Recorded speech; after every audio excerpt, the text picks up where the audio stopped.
I used to work night shifts at a small hotel. One night a guest came to the front desk shaking. He said someone kept knocking on his door every night at exactly 3:12 a.m.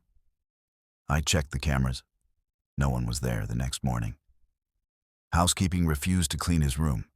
They said the door was locked from the inside. When we finally opened it, the room was empty. No bags, no clothes, no guest, just a note on the bed. It said, "Stop knocking. I'm trying to sleep." That room has been empty for years, but the knocks still come every night. At 3:12 a.m. like and follow for part 2.